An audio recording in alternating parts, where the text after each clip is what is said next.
আসসালামু আলাইকুম। Zahid driving training centre থেকে আমি মঞ্জুরুল ইসলাম সুখন। সবাই কেমন আছেন, ভালো আছেন কিনা জানাবেন ভিউয়ার্স। একটু ধৈর্য সহকারে ভিডিওটা দেখবেন।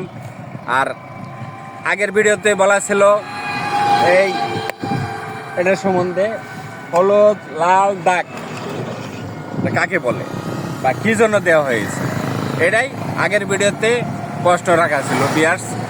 এটা দেখেন, এটা হলো ল্যাম্প পোস্ট। একে বলে ল্যাম্প পোস্ট।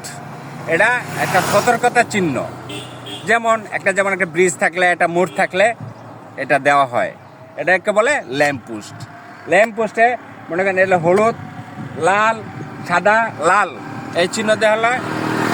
কী জন্য দেওয়া হয় ভিউয়ার্স? এটা দেখবেন আপনার সতর্কতা বাণী।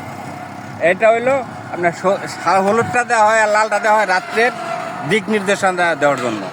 এটা আপনার যদি যখন লাইটের আলোটা পড়ে তখন ভিউয়ার্স দেখবেন জলমল করে, যাতে এটা বুঝতে পারবেন সামনে হয়তো টার্নিং আছে, নইলে মোড় আছে, নইলে মনে করেন আপনার ওই ব্রিজ আছে, একটা না একটা কিছু আছে। এটা একটা সতর্কতা বাণী, এটি বলে ল্যাম্প পোস্ট। আগের ভিডিওতে বলা ছিল, আমি প্রশ্নটা দিয়ে দিব। ভালো থাকবেন, সাথেই থাকবেন, জাহিদের সাথে থাকবেন। আল্লাহ হাফেজ। ঠিক।